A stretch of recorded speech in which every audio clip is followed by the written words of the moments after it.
Assalamu alaikum and welcome all with these beautiful begonia blooms.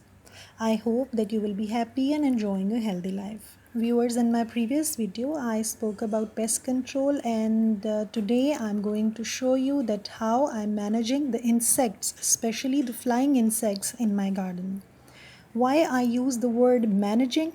Because few insects we need in our garden and few we don't want at all. For example, honeybees are the best pollinators. So we would like to have them in our garden, whereas normal houseflies or mosquitoes are really irritating ones, so we don't want them around. Now I am using two different ways to manage these flying creatures in my garden. Number one is by using combination plants, which means having some floral plants which attract pollinators and few plants which have pungent smell and they repel insects, especially the mosquitoes. And number two is by using a sticky trap. So let's talk about it in detail. So first I will show you some insect repellent plants which I am using as an example. Here is zatar plant. Actually, these are edible leaves, and this is called zatar, or in English, it's known as wild thyme. This has really pungent smell. Because of that, it repels mosquitoes.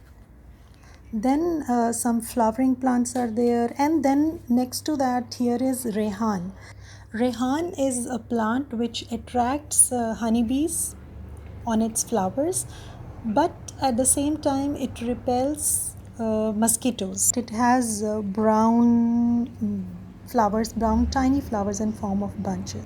My rehan plant is so tiny, so it did not bloom yet. In English it's known as brown basil, and in our language it is called niazbu. See, in between I have vegetables. And next mosquito repellent is this mint.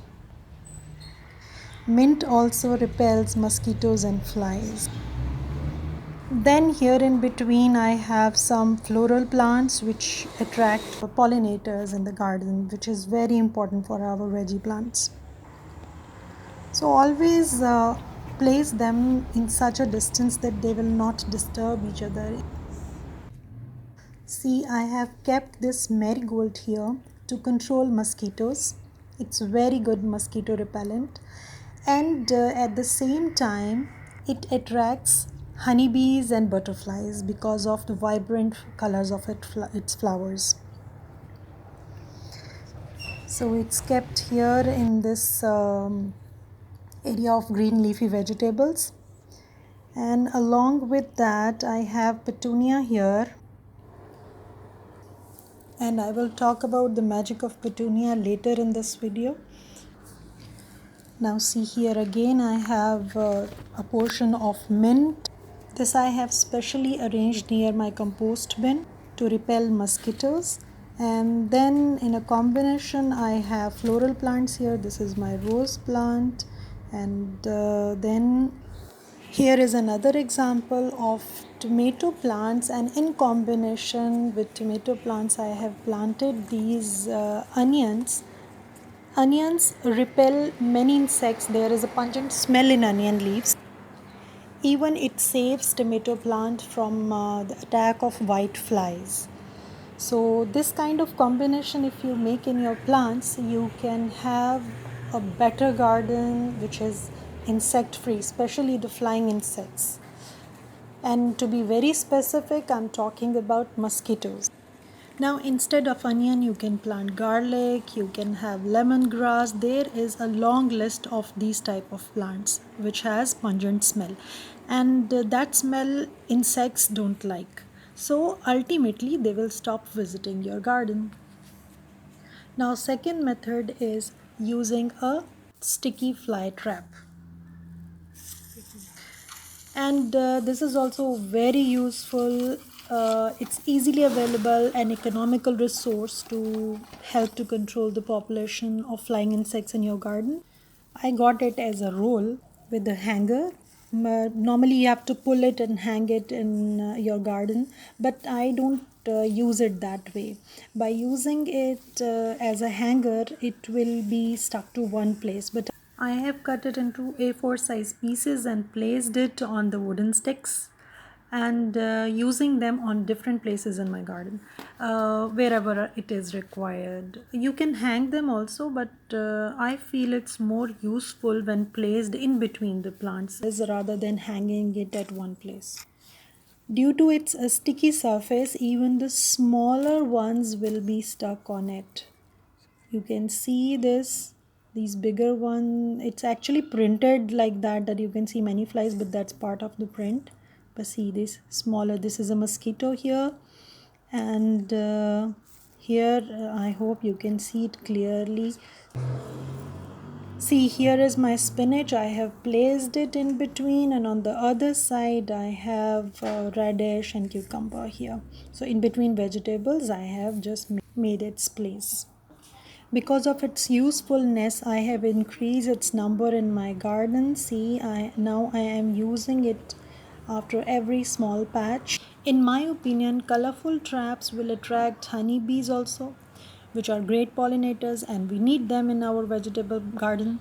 So please be careful while selecting its color, and also while placing it in your garden, because placing it too close to a flowering plant can also attract and kill honeybees and butterflies, and we don't want to do so, right? Especially I have placed it near my compost bin. See here, this is my compost bin. Even I have covered it, but still they make their way. And here you can see how many are there. Look at their population. If you will not control them, they will be mature and they will start producing more and more. So it's very important to locate their entries and exits. Near that you can place this sticky trap. See, this is another place from where they were coming out. This is again from my compost bin. They were making a way out from here.